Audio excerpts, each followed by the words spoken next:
staying in the room. We will continue with a presentation by Luis Enrique Nieto Barajas. Dr. Nieto Barajas has a degree from ITAM. In 1998, he obtained a master's degree from UNAM, and in the year 2001, a PhD from the University of Bath, UK, in statistics. He has a long career as a professor, beginning in 1995, statistics, ITAM, and since 2001 he has been a full-time professor and researcher. He has been a statistical consultant for the Federal Electoral Institute. He has worked on redistricting, quick counting. He's been a consultant to private companies such as Cervecería Moctezuma, and he's also worked for CONEVAL. He is a member of the National System of Researchers, Level 2. He has made at least 21 publications. I thank you, Doctor, and you have the floor. Can you hear me? We are behind schedule. I'm going to try not to take too much time. I'd like to start by clarifying something. Disculpa a los que no hablan español, me pidieron que hablara en español, así es que... Okay, I will be speaking in Spanish. First clarification, I'm not an expert in small area estimation.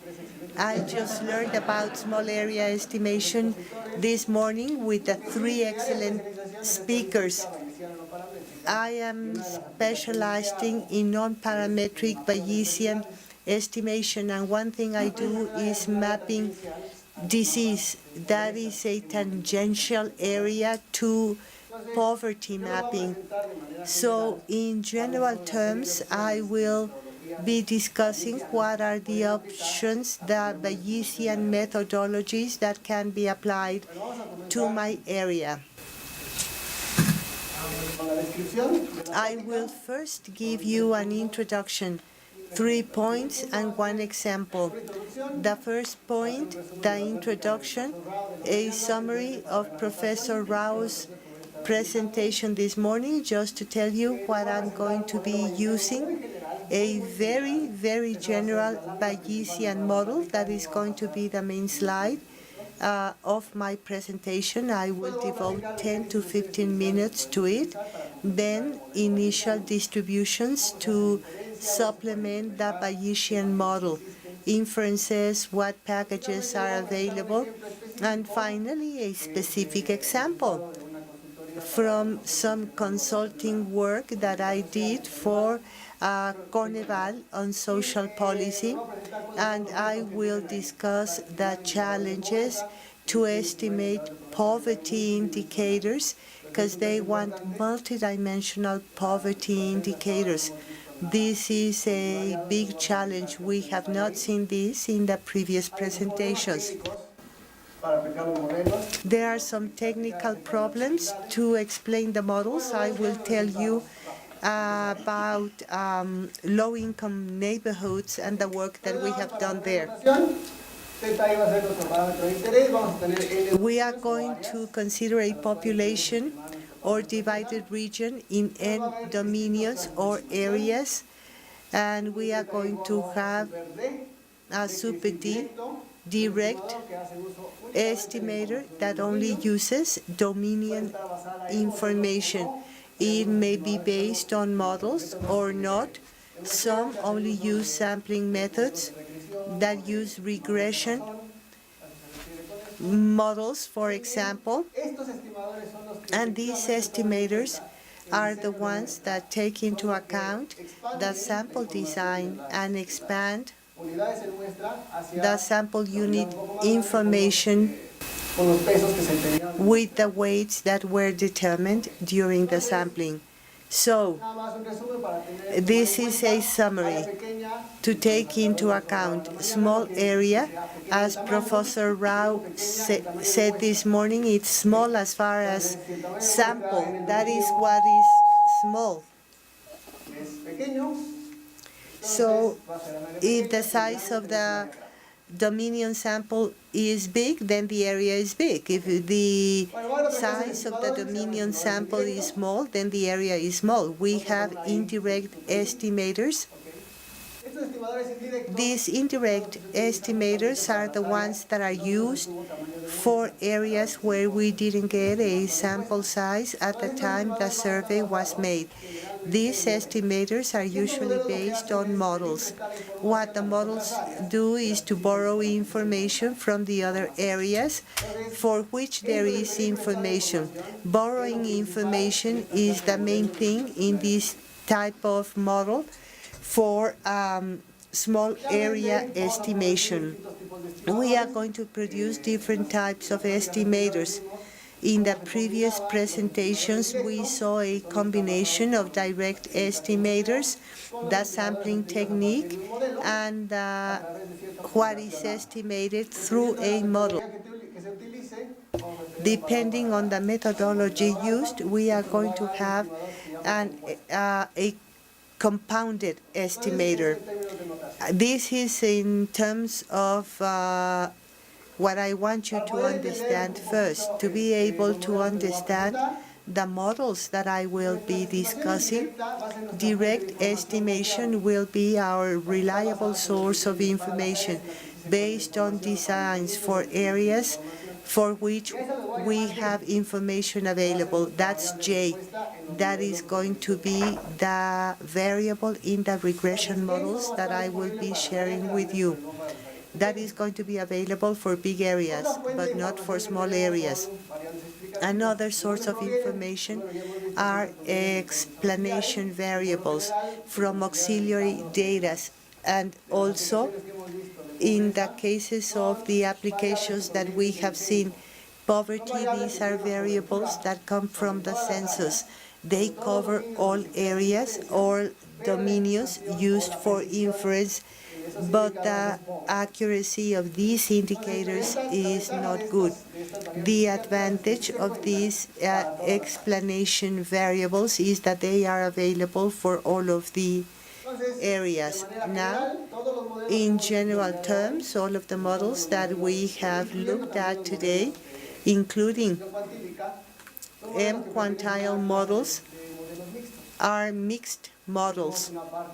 We have one portion that is fixed, like implicative variables, and a random portion that comes from the effect of stratification or the largest group, or that is exactly what is going to allow us to borrow information from the other dominions. So they are mixed models and they are usually linear, but they can be generalized. There can be generalized linear models, and I will also be discussing that. This is going to be our most important slide that will help us understand the models that are used from the Bayesian side. Let's say a normal case, and then I will talk about extensions. Y is going to be our indicator used by the sampling methodology for the dominions for which it is available. Theta, our interest parameter, is going to be the mean, and the variance can be a different variance. Now I'm going to explain this, and it is going to be that for each dominion. There is one more subindex, that is time. This subindex was also shown by Professor Rao, and we are going to have a very general model. We are going to borrow information from previous times. What is the general structure? The general structure is going to be the definition, and the most important thing is the definition of thetas that are going to play the role of the mean. These are 4 components. There could be more, but these are the 4 main components. The first one are fixed effects derived from explicative variables, the census variables and the variables that are present in all dominions. Here there is an estimate, a parameter to estimate beta. In Bayesian statistics, you have to quantify through a probability distribution, or it is a distribution for what is observable. In betas, we do not see betas. What we have to diversify is an initial one that will allow us to have these coefficients. This is a parameter that is unknown in this model. This is the first parameter, and most of my colleagues referred to it this morning. This is a random effect, the first non-fixed random effect. V and W are not fixed. This one is the first random parameter that will borrow information. This, together with an initial distribution for the variance, defines what Dr. Rao called hierarchical Bayes. It is a Bayesian hierarchical Bayes. How are we going to borrow information? Each dominion will have this effect. All dominions will feed the estimation of the variance that is going to feed back information to each one of the dominions. This model, we are borrowing information from other dominions. What they are doing is that the information from all dominions is going to be exactly the same. They play the same role, they have the same information. This is what the hierarchical model does. All of the domains count the same. Now, it turns out that when we want to estimate, there are domains that are more important than others, depending on where they are found geographically. If some are closer than others, maybe they are more important, or if they are domains that are closer in time, then you take into account that past domains are going to provide more information. This is the first random effect. You borrow information exactly in the same way from all areas. The second random effect are use. How are you going to borrow information? Use through all of the dominions. U is going to be a spatial effect. In the presentations this morning, I didn't see any spatial effects. I was going to ask a question on the poverty map presented by Peter. I didn't see any spatial effect. So we can make explicit the importance of the neighbors by using a model of this type. The most frequently used spatial effect is a multivariate model, where the variances and covariances structure shows what dominions are going to be more highly correlated depending on whether they are neighbors or not. So the correlation of this spatial effect is going to depend on neighbor characteristics. I could also define neighbors that do not necessarily have to be geographical neighbors, but neighbors based on characteristics, poor or rich neighbors. In the rich neighbors, they share more information, or the poor neighbors share more information. That would be clustering or stratification, a spatial cluster or a cluster with explicative variables. Another model that you can also use are SAR, simultaneously autoregressive, and it also depends on the neighbor structure. It is also multivariate but specified in a different way. The two most important parameters, in addition to the neighbor structure, is an association parameter that is going to determine how much a neighbor will be influenced or to what extent, and the variance of that effect. Also, the role, the common variance for our individuals that will also borrow information. This is the spatial effect. We have one last effect, that is the time effect. Professor Rao did refer to this. How can we borrow information from previous times? There are many ways to do this. One of the most frequently used models in Bayesian statistics is a self-regression model known as dynamic model. The spatial, or the time effect that you can see here is being previous time plus random model. These time effects could be exclusive of each individual or general, and this is shown here to make them specific to each individual. This is the general structure of the model.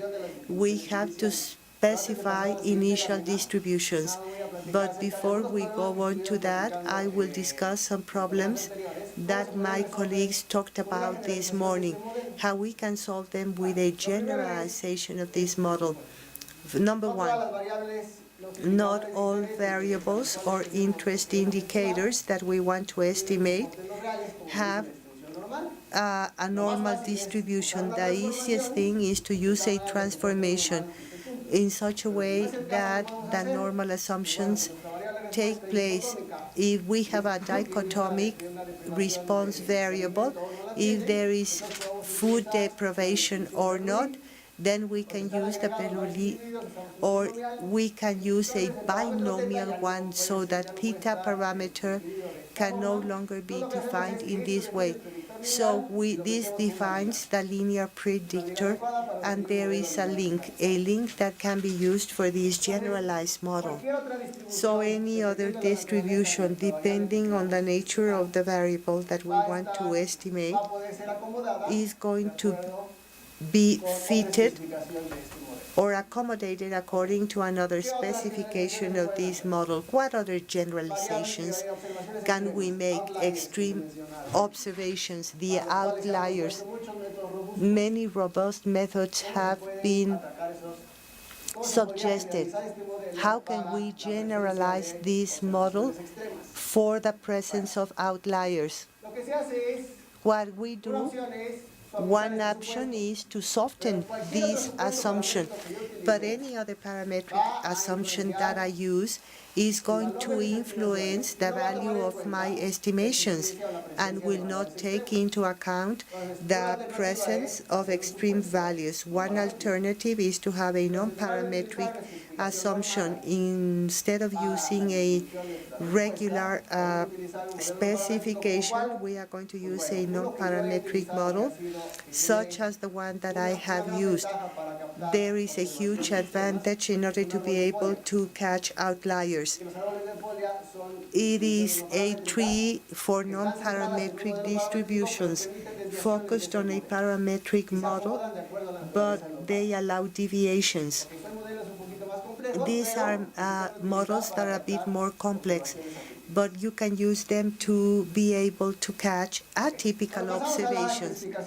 Let's go to the specification of the variance. The variance, in general, can be modeled in terms of time, and it is the variance of the measuring error, the epsilon that we saw in the previous presentations. This is usually fixed, but it can be manipulated with effect C.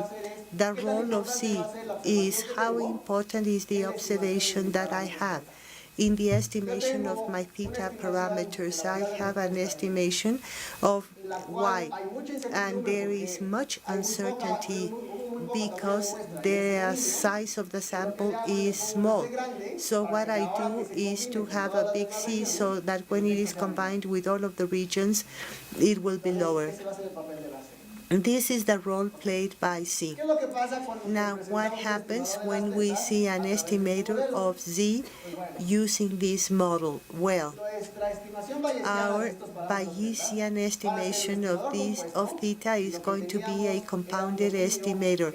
If what we had was a large dominion, and it's going to be an indirect estimator for small areas. So how do we specify the other parameters in order to be able to have a general Bayesian model? The other parameters are the beta regression coefficients, various in time, and the row parameter. There are two rows, a row and an alpha. What is the parameter of the time association?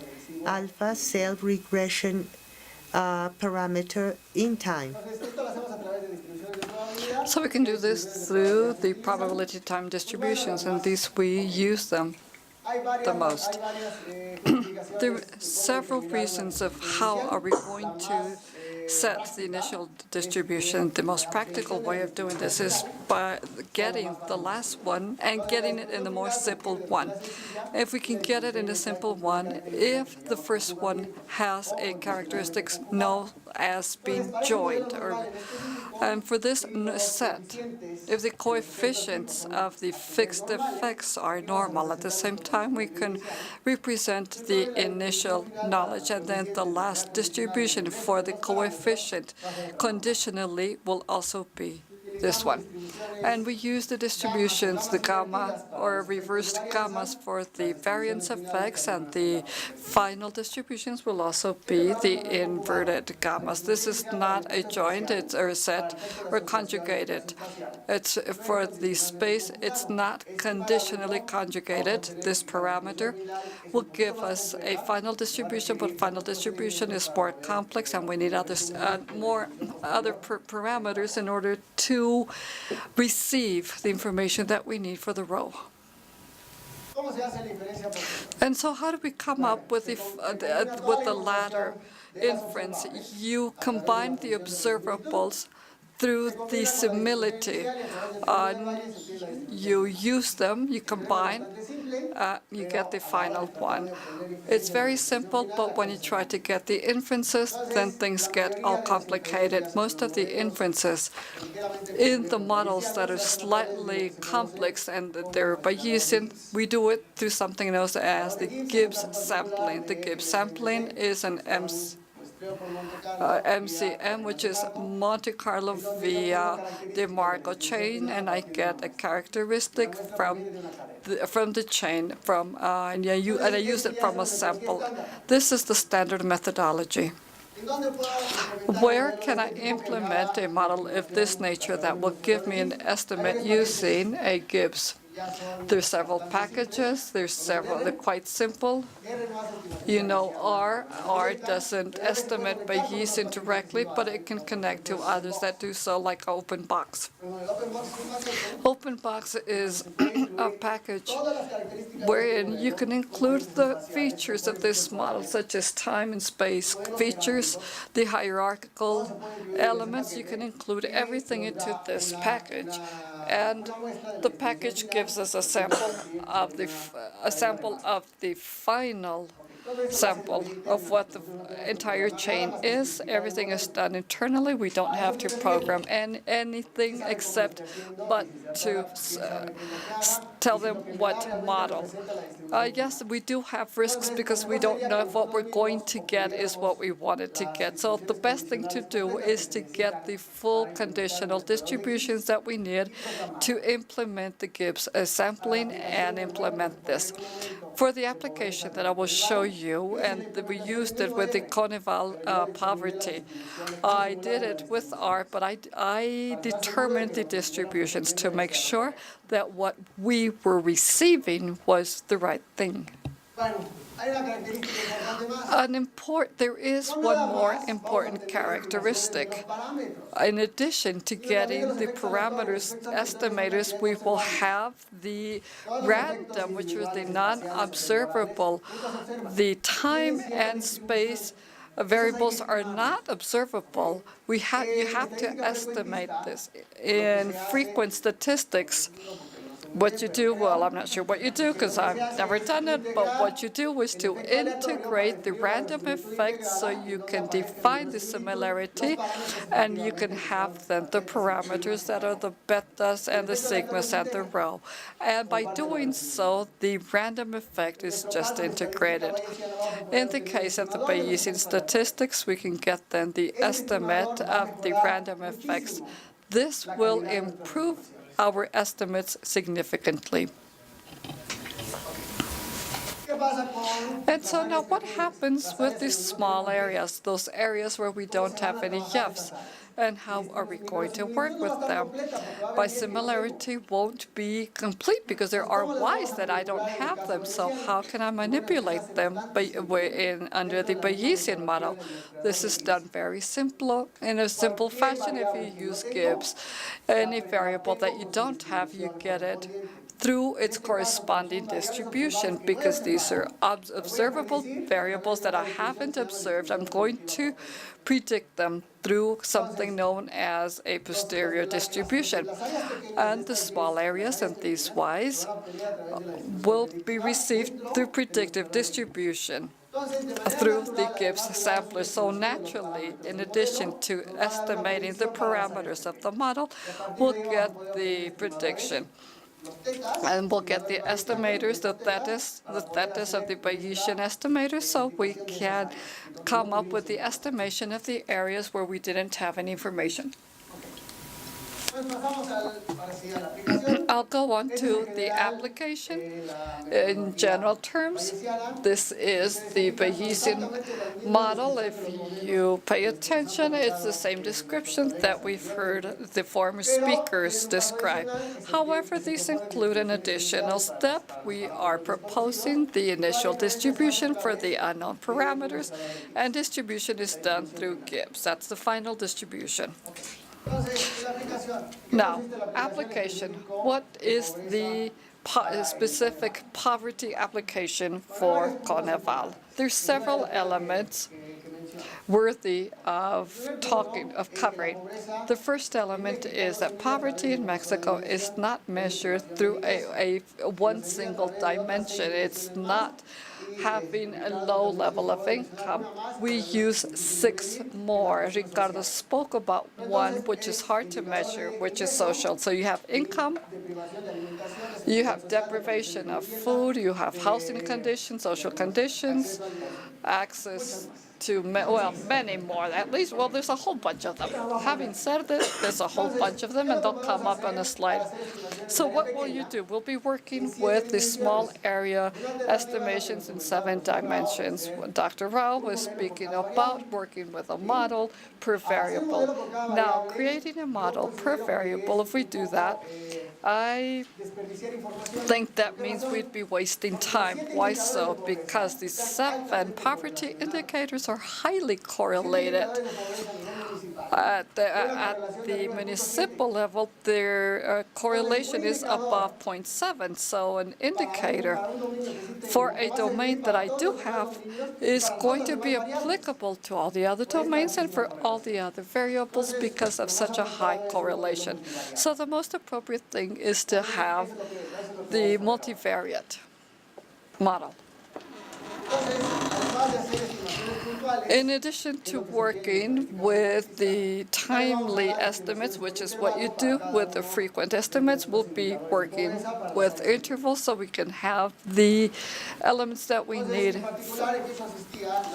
Specifically, the sources of information that we'll use to estimate these 7 poverty indicators. The main source for the areas that do have a sample come from the National Survey of Expense in Households. I believe this is applied every so often, like every 2 years. Well, I'm so glad there are people that are knowledgeable in that area here. And so the census, well, this survey is applied every 2 years, yet you only get observations or estimates for a few municipalities. So let's understand that our domain, our area, will be that will be the municipalities. We will have information only for some. A census is applied throughout the entire country. However, that's applied every 10 years, and it's not designed to specifically measure poverty. Yes, there are questions made, but the indicators coming from the census, and now it's a broader census with a specific questionnaire, are not as precise as the INIC, he's calling it, this survey. And so these are going to be the explanatory variables.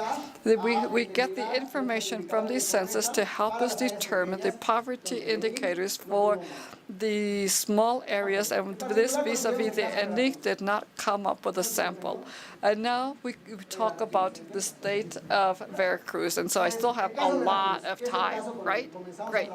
So Veracruz, the state of Veracruz, we started applying this model. After working this with Veracruz, we applied it nationally. And this is Veracruz of 2008 with the ENIGH, the ENIC. So everything is the year 2000. We didn't have any problems of time warps because everything falls under the same timeline.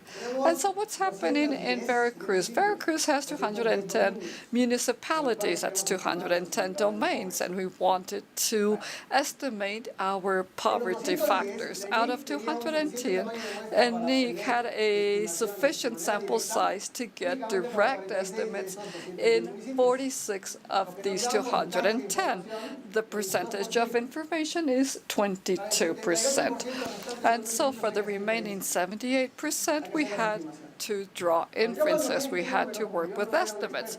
When I saw this number, since I said it wasn't an expert, I thought this was terrible. And I was thinking, oh my God, we're going to have a very low level of precision.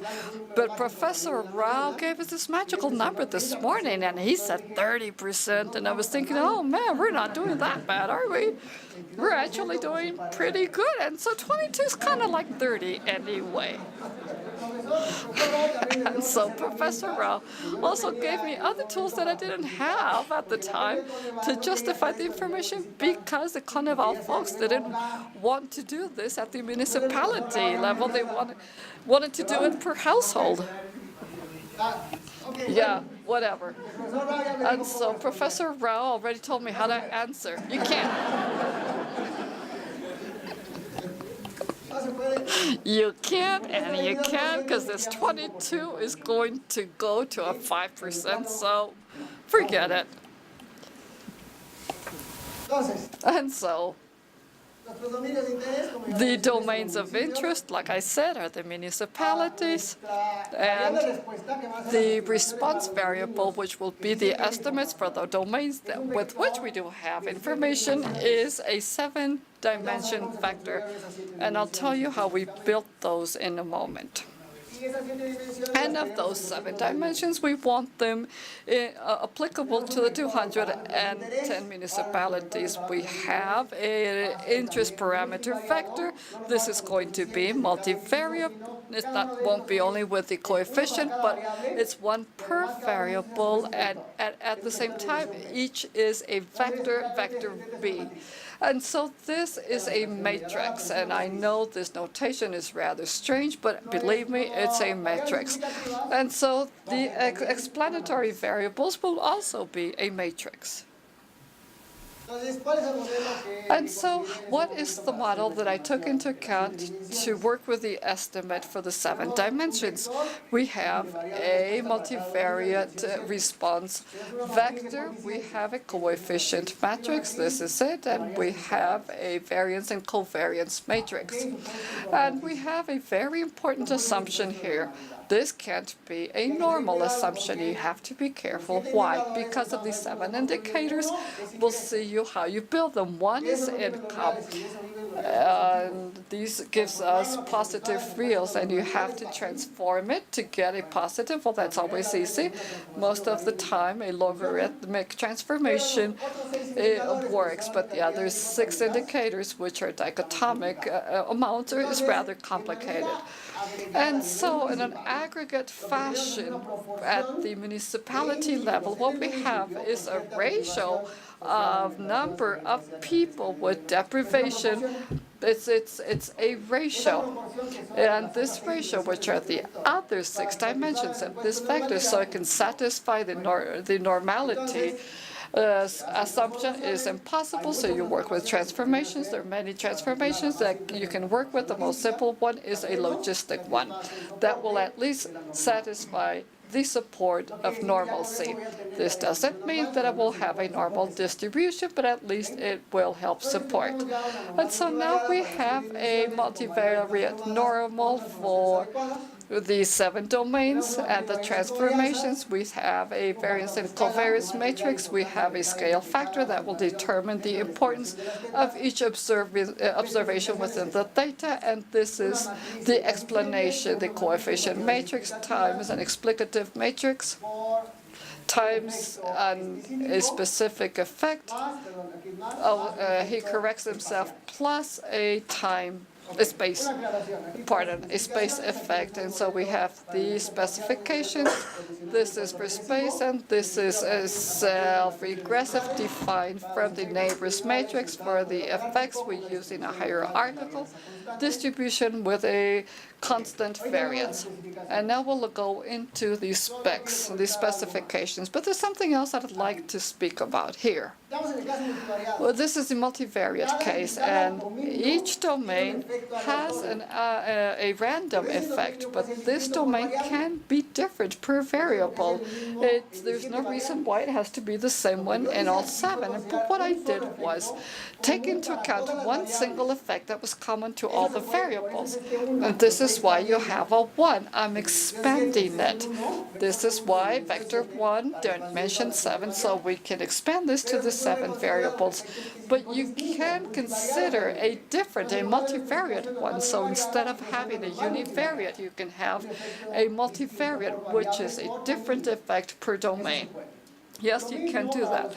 And the same thing happens for the spatial effects. The spatial effect would be much easier to justify the fact that it's the same one for all the variables within a same domain. But you can also generalize this for the multivariate and define it as such. And so you open this and have a multivariate car. The initial distribution then is this one over here. This is normal gamma, normal for my matrix, coefficient matrix. I think you can understand this, m times p, which gives us a normal distribution, the initial normal distribution, and the inverted Wishart distribution for the multivariate covariances. And this is just sounding really strange, but you do use a inverted Gaussian, which is a distribution over dispersion matrix. Well, so whatever, I mean, somebody else has already put this together, and if we stick it within an open box, I mean, we're on the other side, so why even worry? And having said this, for the variances, we use an inverted gamma, so it can be conjugated conditionally. And now, for certain domains, we do have the y's, and for these small areas, we don't have them. For these small domains, what we will do is simulate from a predictive simulation, and you get it when you have this this notation here. It's one that had to be given by the y, which you didn't, and you get the parameters from the final distribution, and now you see the whole integration of this. Now, an integral is a simulation. It's very simple. What we do is you just delete them. So you can simulate this integral. The only thing you do is plug in here the corresponding value of the beta chain that we're simulating, and here the effect for each one of my domains, and here the estimate. And I simulate a simple domain, and in each interaction this will be changing, and it gives us the mix, which is this integral right here. We also do that in other samples. And so, where did the information come from? Where did the y's come from for poverty? We use the information from a NIG. The indicators have these names. I have no idea what I see. Oh, it's an index of lack, a lack index. And so do we have one? Yes, no. We add this to the municipality, and this depends on the weights, depending on the sample, and then you have the indicator for the municipality, and we have this one. We have this information naturally from the census because supposedly we ask everyone, at least in the area. And then we have the health one. Deprivation for accessing Social Security. No, he corrects himself. It's health, Social Security, housing condition, basic housing conditions, and access to food. These are the 6. And so we're missing income. Income, we got that from a NIG, as it determines the 7th dimension. Nevertheless, it's called a current income. I'll tell you what that's later. But the census doesn't have current income. Census gives you total income. There are different types of definition, but I will use this as an explanatory variable, but I need the one for NIG. That's well measured, and we'll forecast that with a model for the smaller domains. And let me clarify something. This is an additional explanatory variable that doesn't coincide with any of the 7 variables that measure poverty. That's called number of number of accumulated school years, and I'm using this to improve my information. And just as I used accumulated schooling years, we could use others such as the proportion of people that speak an indigenous language. And what other? Oh, we're losing the sound. Okay. Well, altitude. The altitude of each municipality can be considered as an explanatory variable, and we can include these here as an X. And now we've defined the variables. I'm sorry, now I completely lost them. So we have the NIG numbers now, we also have the schooling. We transform the variables using the logistic transformation that I told you about, so they could satisfy the normality assumption. It's right here. So this is income. And just a quick comment. This is the 7th and 7th. This income, we didn't work logarithmically. We reduced it to 2.6. And why did we do this? Because there weren't any observed income that were higher than 2.6. This means that with the predictions and we retransform, we are within the boundaries of the values that reflect the true income that municipalities have, the municipalities that we studied so quickly. Speaking, I ran into a problem, and then I'll tell you the results. So what problem, the model that was proposed did include a spatial component, and for that we had to determine the physical geographical structure of the housing units. Well, there's no information about what municipality neighbors what other municipality. In this country, there is georeferenced information about the location of the main municipality office of where, but we have that, but we have no idea who the neighbors were. And so to define a spatial component to borrow from the neighbors, it was rather hard. And so what we did then was to propose a neighboring structure with the information that we did have, which were the coordinates. And to those that were at a certain distance or that had the same urban interval or that type of condition, that was defined as a neighbor. We used different neighbor structure. We adjusted the model, and we worked with the one that gave us the best prediction. And so we had 4. Here another structure gave us 2. This is more symmetrical. This is the initial specification of parameters. They're all informational. And this is an adjustment measurement, which we do it with a square error, mean square error, and it's balanced by the variance and the skew. And we finally get pi to 1 over here. The best model was model 1. This has the lowest error. We had different specifications, and here we have the predictions. This is municipality 24, the 7 variables and the relative scale. And so now we regress, we transform to the original scale, which is a ratio of people with a certain degree of deprivation. So the black line that appears here, sometimes it's overlapping the red one. This is the number that Enrique had seen. This is the Enrique indicator. This is the predictive distribution. The thick red line, which is close to the black one, is the mean, and that's the estimator. The dotted lines are the intervals. That was the prediction interval for that indicator for that domain. And so we see that the thick black and red lines are very similar for some of the municipalities. This is another one where the predictions are rather good.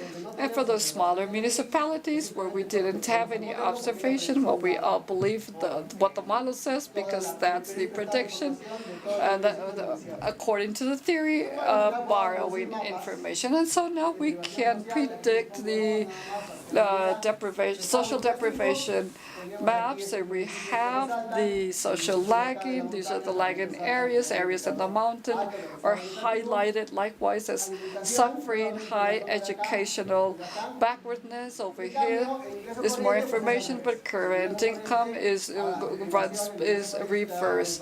We get this in the lower areas. These are now wider than the others. That's it.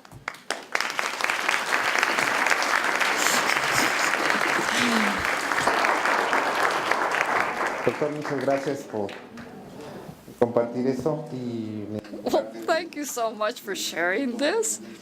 And on behalf of the INEGI, Muchas gracias.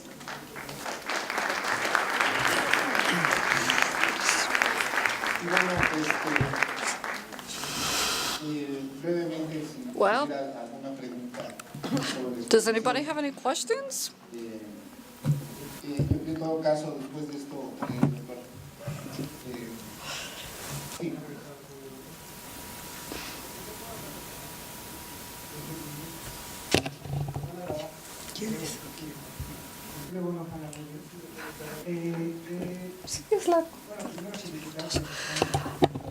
Well, congratulations. This presentation, your research is really, really neat, is the word he used, and I want to express my appreciation to you or the others. I don't know if we know what happens if you have your lineal predictor and you can use different links. Are there some problems when you use the logistic, and if that's too far removed from number 5, given the proportions of the ratios that you're working with? Would there be a possibility of extending, or maybe for next time, can you modify those links or make them dynamic? Because I saw in your charts that some of the ratios are very close to others, and others are closer to 0 ones. And so it would be interesting to do log-log or provide it with more stability to the module. Well, yeah, you actually saw things the way they are. But others have spoken about this before, whereby electing your transformation, your transformer would be suitably worked with when you choose your model. And as part of the 9 models that I have here, I can have 9 more for the other link or another one for the third one. And then we can see with what link would we get the best estimates and which one can we rescue the ones that are right on the borders. And we could work with internal estimates of the best transformation if we use a Boxy-Cox transformation. As part of the estimate process, as part of the joint, then we can use a transformation coefficient, and that would complicate the model because at each moment we would have different transformations, but it would probably soften and it would be more precise. So the answer is yes, you can do that. Is there one more question this afternoon? We will have a joint presentation with the researchers. Humberto Soto from CEPAL.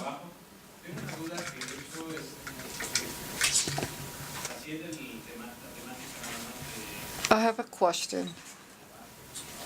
Oh, we're missing the audio here.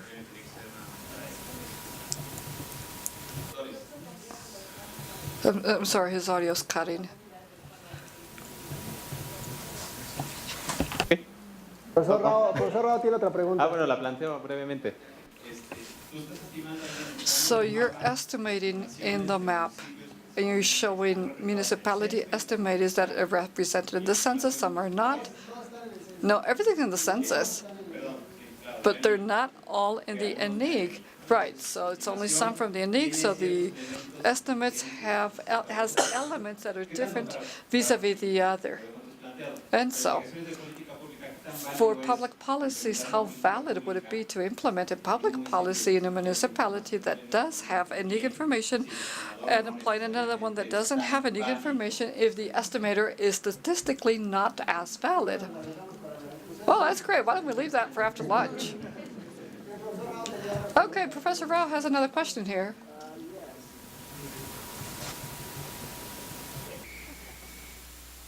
The problem with the hierarchical Bayes is you can do anything you want. But the catch is the priors. And I'm very nervous about using inverted gamma priors. I know the bugs has the default option, and it has been severely criticized by the Americans because posteriors can become improper when the parameters go to 0.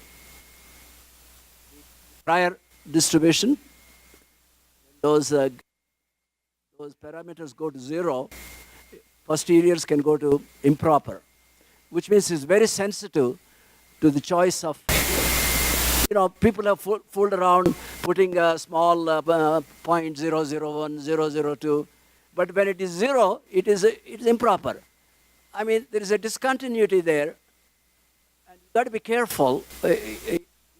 Use maps like that, you need to be careful using these default options. Yeah, just a quick comment on that. Okay, just theoretically, if you use a proper prior like the inverse gamma, the posterior is proper. There's no problem. But if you have like a prior which are very vague with 0.001, 0.001 specifications, you have numerical problems in the posterior distributions. But that's a different issue. The posterior is proper.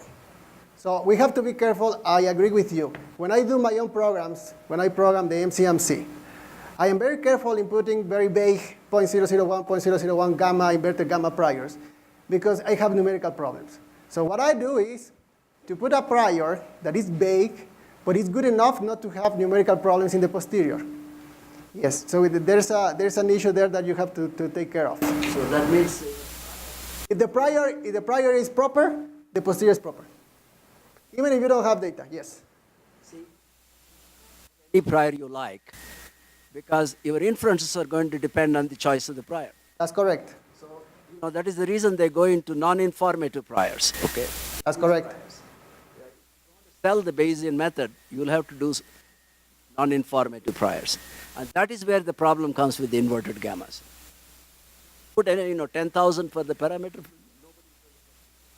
but the inferences are so much dependent on Yeah, there's a trade-off. trade-off how you do the. Pues, muchas gracias.